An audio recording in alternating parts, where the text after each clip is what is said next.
I've been trying to draw the interest to talk about this for 3 days now. I've been making so many takes on this book, and I'm just like, oh my gosh, I've just hated all of them. So let's try this again.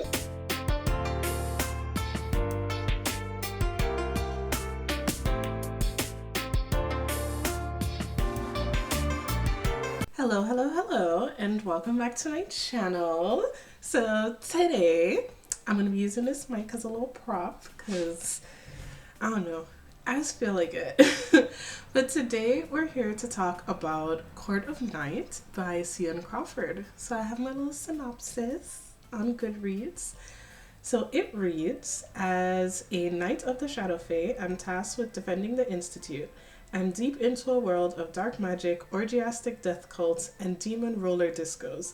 But my new life begins with an impossible choice. Turn over Ruiden within 24 hours, or my nemesis will unleash the Black Death.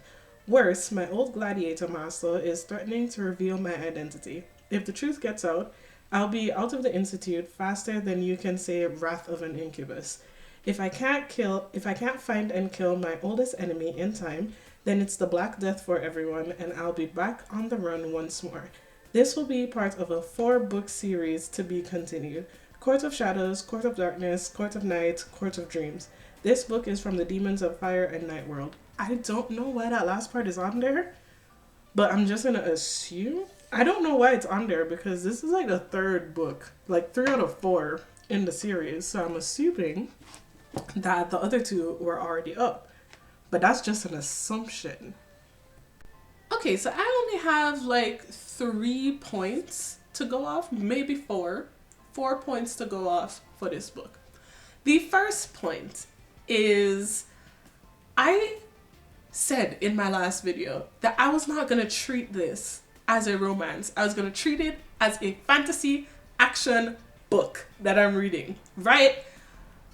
It was going okay. It was going totally fine. Like, we all know, throughout the other 2 books, barely contained lust between Ariana and Ruiden. He's an incubus. She's feeling the vibes in the downstairs region. I don't know if I can say the word, but yeah, she's feeling the vibes in the downstairs region. He's,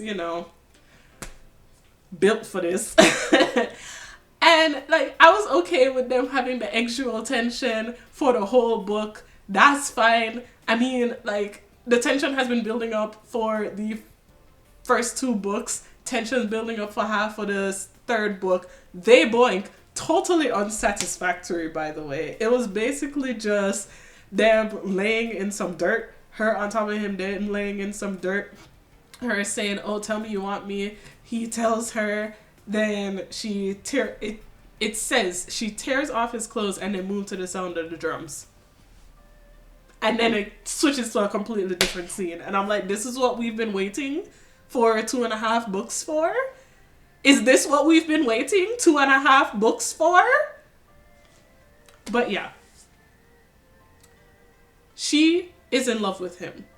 I do not understand why. Me personally, reading these 3 books at this point, I don't understand why she's in love with Ruiden. Like, he hasn't said that he's in love with her. I guess he somewhat shows it in his actions by making her a wreath and continuing to trust her, even though she doesn't give him any reason to. But to me, that just seems like he's thinking with his nether regions. It doesn't really seem like, oh, love. He's not laying it all down, laying it bare, because any inconvenience that passes by like a wandering wind, he's treating her completely differently. So I'm just like,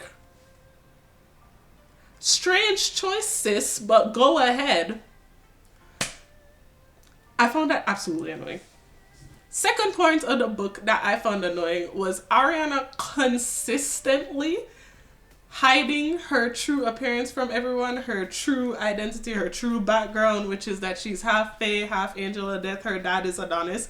She hides that And that is her motivation for the entire book, by the way. You hear it multiple times, so many times. Probably every third, fourth page, she's saying, oh, hide who you truly are. Don't let them find out. You're on the top of Ruden's kill list. And I'm like, okay, cool, we get it. We got it the first 30 times you mentioned it. We get it.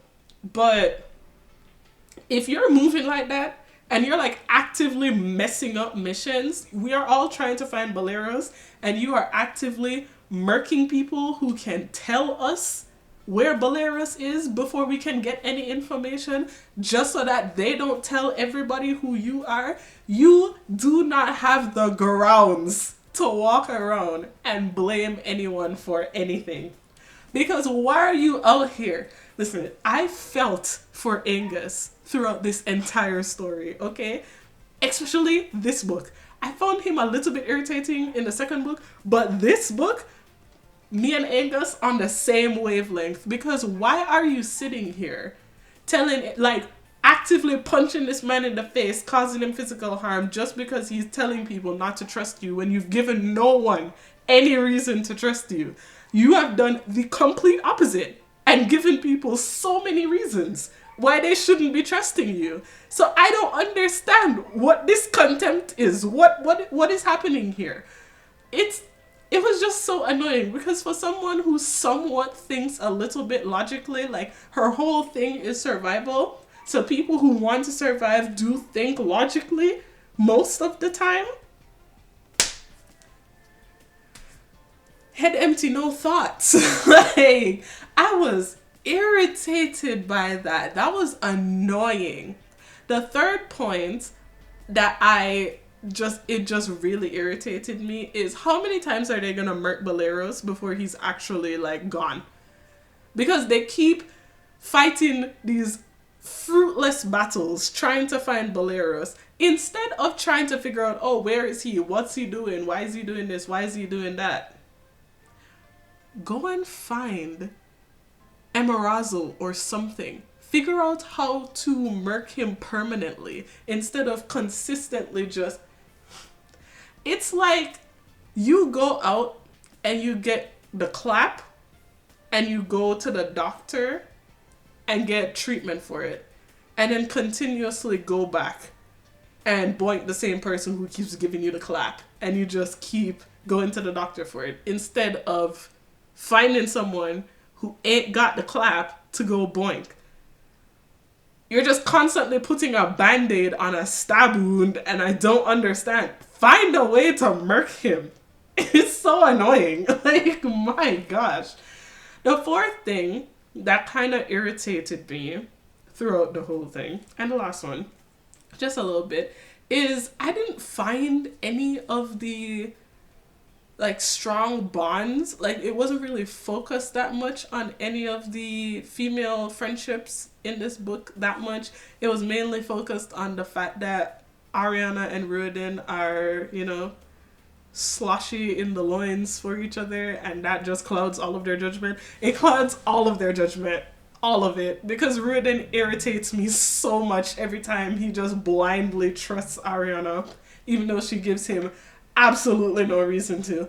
Up until the end of the book, where she is, you know, kind of exposed, because she grew wings, child. She grew wings at the end of the book. She's exposed for, you know, who her daddy actually is, and Ruden, like, locks her in a room because she murked Boleros and got in the Mist Army.